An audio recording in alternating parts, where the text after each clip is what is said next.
Alright, we're back on another half bean survival.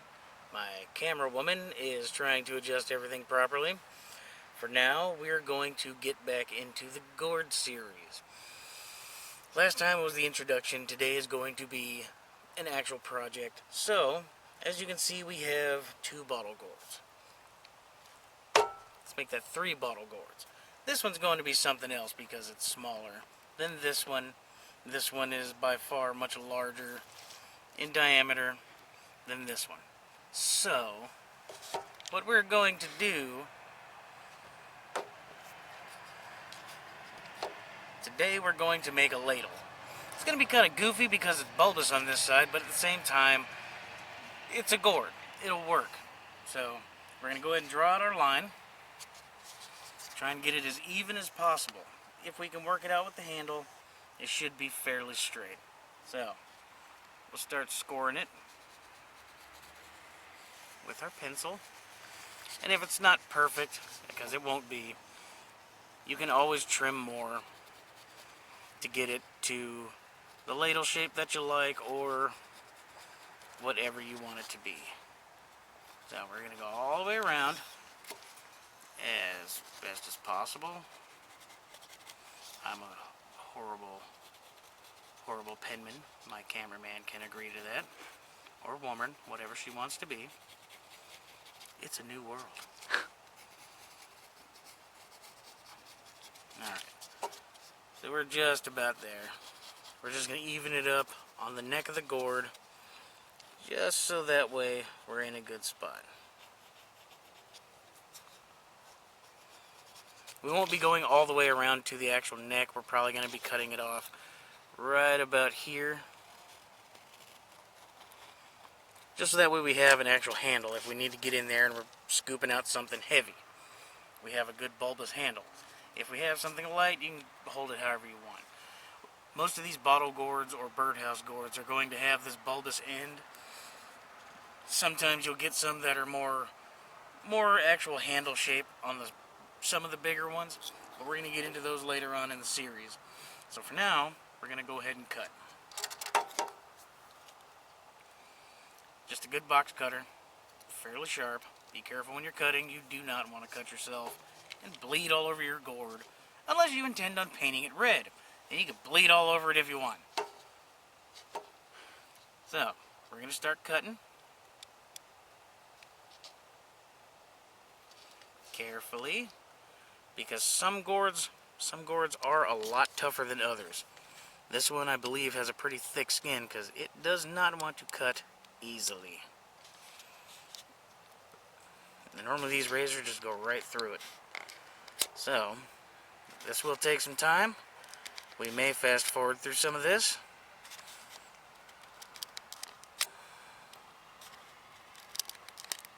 And we're back. So, we have gone around and cut around our pencil marks, and we've done 2 things here. One, we're going to open this up and expose the innards. 2, we have made 2 utensils. Now, one of them will hold the other. One, look at that. Look at them old, moldy, seeded guts. What we have here is your ladle to get your food, or water, or whatever. But what we have on this side is another bowl. Some kind of container, put your food in it or whatever. Now, we did bring a can to hold these seeds, because as far as I understand it, these seeds are quite viable and will last quite some time.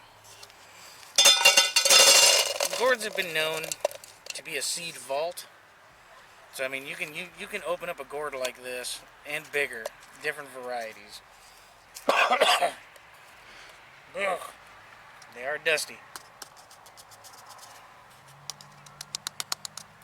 Anyway, some varieties are used for that purpose alone, as seed vaults, because I mean, it's one solid container. As long as you can cap it off, you have a cool, dry area to keep your seeds.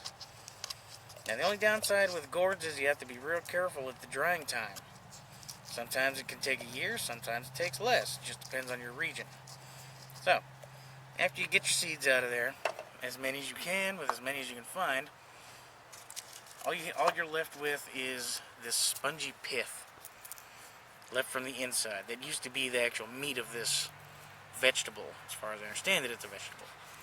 And that leaves you with the bulbous head portion. You're going to scrape all that out. Just a quick demonstration. I mean, that scrapes out, and then you can sand it or do whatever you want. I got this oyster knife, as you saw in the last video, that was turned into a regular knife, and it works pretty good.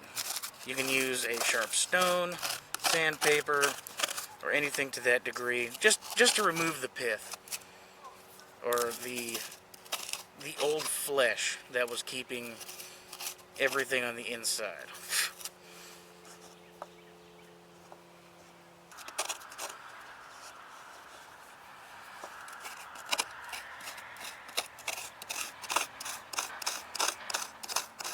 If I would have had a spoon, this would have worked better.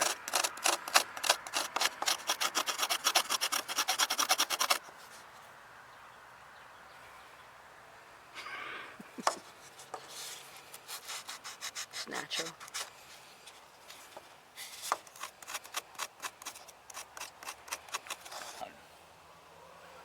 The peacocks have come. Hi. They have escaped the zoo to come see what I'm scraping. Hello. I don't know if a gourd seed will hurt it or not.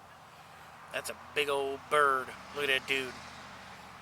Got that sweet mohawk going on. He doesn't seem to be afraid of us. Nope, that's an escapee. He's gonna jump on your butt. Oh, great. Now everyone's gonna know you littered. Oh, here comes his friend.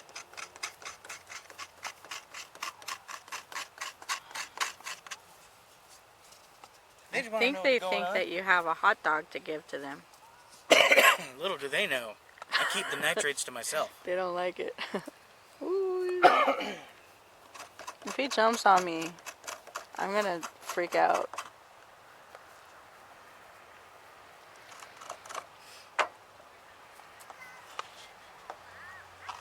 Oh, they make a weird sound. You hear it? They're honking. Are they angry? I think they're curious. Wow, they were friendly. Anyway, you scrape the inside, get as much of that pith out as possible.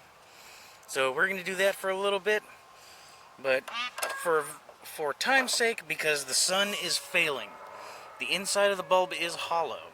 If you were going to use this for any kind of water drinking, or, I don't know, getting stew out of the pot or whatever, you know, to get what you want, you may want to get you a stick or a cork or something of that nature. Cram it down in that hole so it doesn't fill up this bulb and start to mold and go bad, because it'll ruin everything. You'll get sick. Now, there's two other ways to finish these, okay? A lot of people will use paraffin wax, like what I have here. These people are not paying me, this is just what I end up using.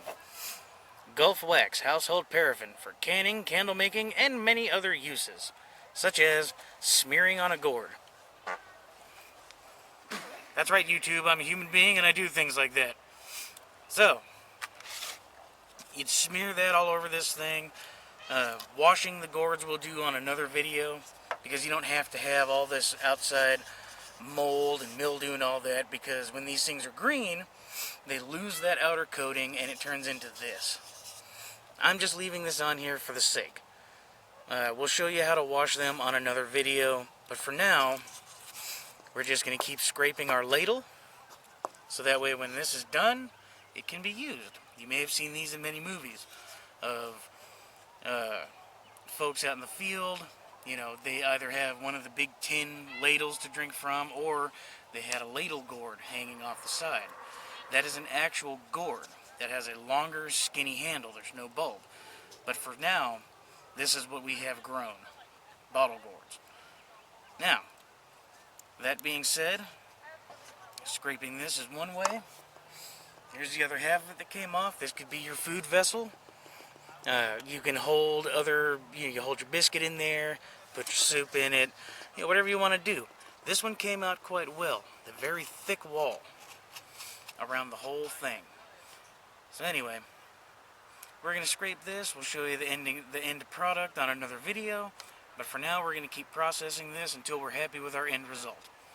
For now, this is Half Bean Survival saying, have a good one.